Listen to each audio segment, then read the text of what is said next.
is in full control over a Zareh town in Homs countryside.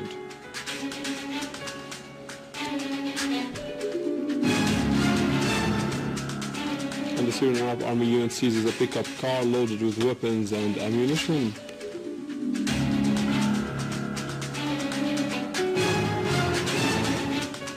In Idleb, several children are wounded as a result of a terrorist mortar attack near Zir Park.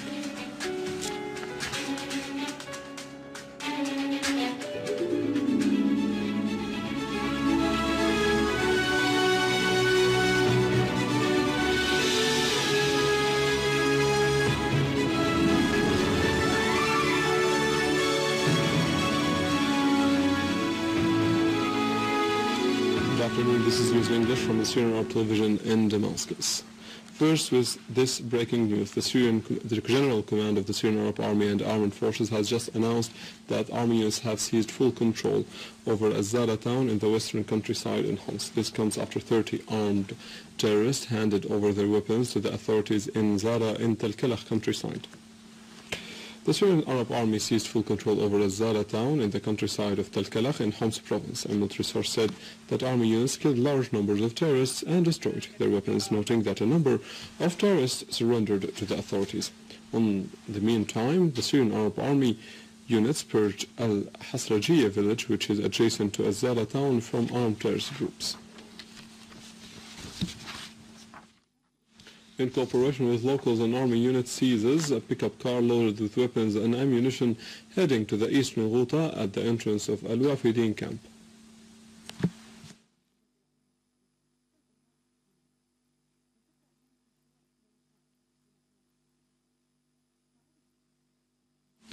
In Idleb, a number of children were wounded as a result of a terrorist attack by mortar bombs near a Zir garden. The children were taken to the National Hospital and the Red Crescent Hospital in the city for treatment.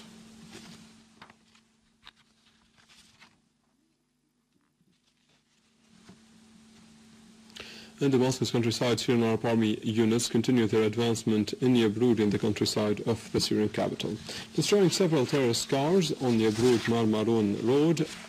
Also, military units have targeted terrorist dens in As-Salihiyya and Tellet al-Quz inside Yabroud, killing and wounding several terrorists.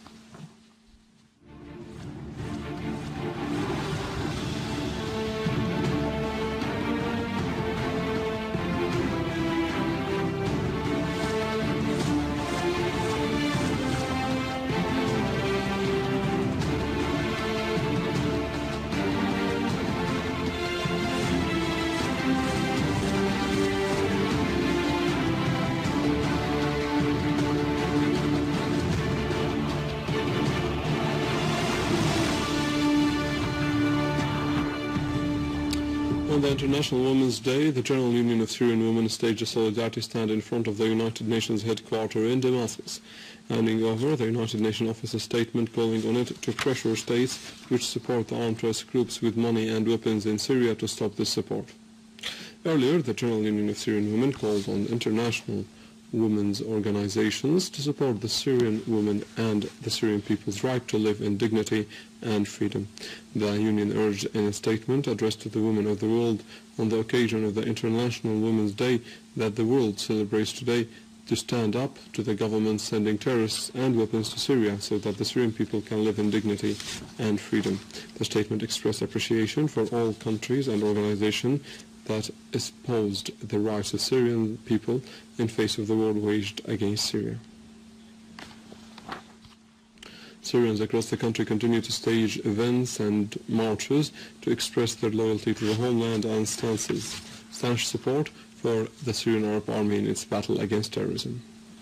In Damascus, huge masses took to the streets in Shulwarwar neighborhood to express support to the Syrian Arab Army. Participants carried Syrian flags and banners extolling the heroics of the Syrian Army that is preserving the national unity and territorial integrity. I want to send my greeting and thanks to the Syrian Arab Army who achieved the victory on the land against all the terrorism and promised him to support his efforts to achieve safe to our country. We will be fighting against all the terrorism from all the country by helping our Syrian Arab League. So we are intending to Syrian Arab Army, and we raise our heart for his doing in all our land in Syria. We are here on a march to support the Syrian Arab Army in protecting people from the terrorists of Al-Qaeda and the other Takfiri groups which are supported by al-Saud. We came to support the Syrian Arab Army, which is defending the unity of our homeland Syria and fighting terrorists. And these marches are biggest proof that the Syrian people are steadfast beside the Syrian army.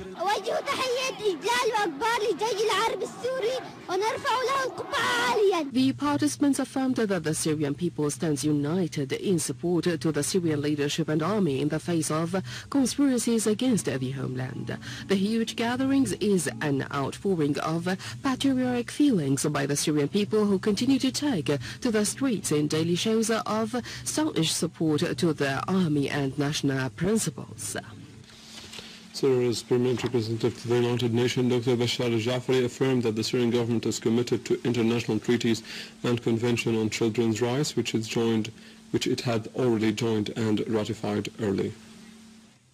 During a Security Council session on children in times of wars and conflict, Jaafari pointed out that Syria has always been a pioneer in meeting the needs of children, supporting their rights and protecting them, particularly in terms of providing free education and medical services. Jaafari added that, unfortunately, the crisis in Syria produced extremist phenomena that contradict the Syrian values of moderation, and the Syrian children were the first to be affected by them.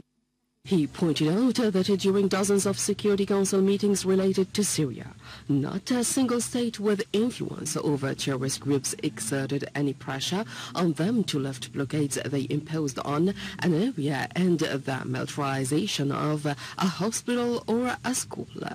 Dr. Jaafari affirmed that Syria continues to cooperate with the UN to uncover the violations of children's rights committed by terrorists, with the Syrian permanent delegation distributing an official memo to the Security Council dated February the 6th containing details and documents, information and examples of crimes committed by terrorist groups against Syrian children.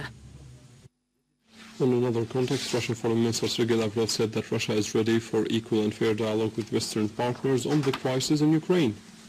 Lavrov, at a press conference in Moscow today, added that Russia is not part of the crisis in Ukraine, asserting that foreign sides stand behind the events in the country. Russian Foreign Minister accused the new authorities in Kiev of being dependent and linked to extremists, noting that there is no governmental supervision on the regime in Ukraine.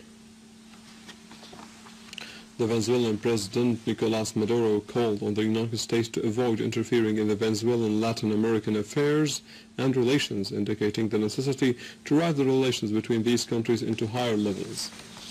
In an interview with CNN, Maduro said that the oppositions in Venezuela are only a minority, wondering what will happen if a group of people try to change the constitutional government of the U.S. Maduro also called on the United States to hold dialogue, noting that he has made a decision of appointing a new Venezuelan ambassador in Washington. With this, we end our news for today. Thank you for watching. For more details about Syria and the region, and to view this bulletin again, you can always visit our website in English, www.syriaonline.sy. Now to the latest in business and market news with Karin Kukanjdian after a short break.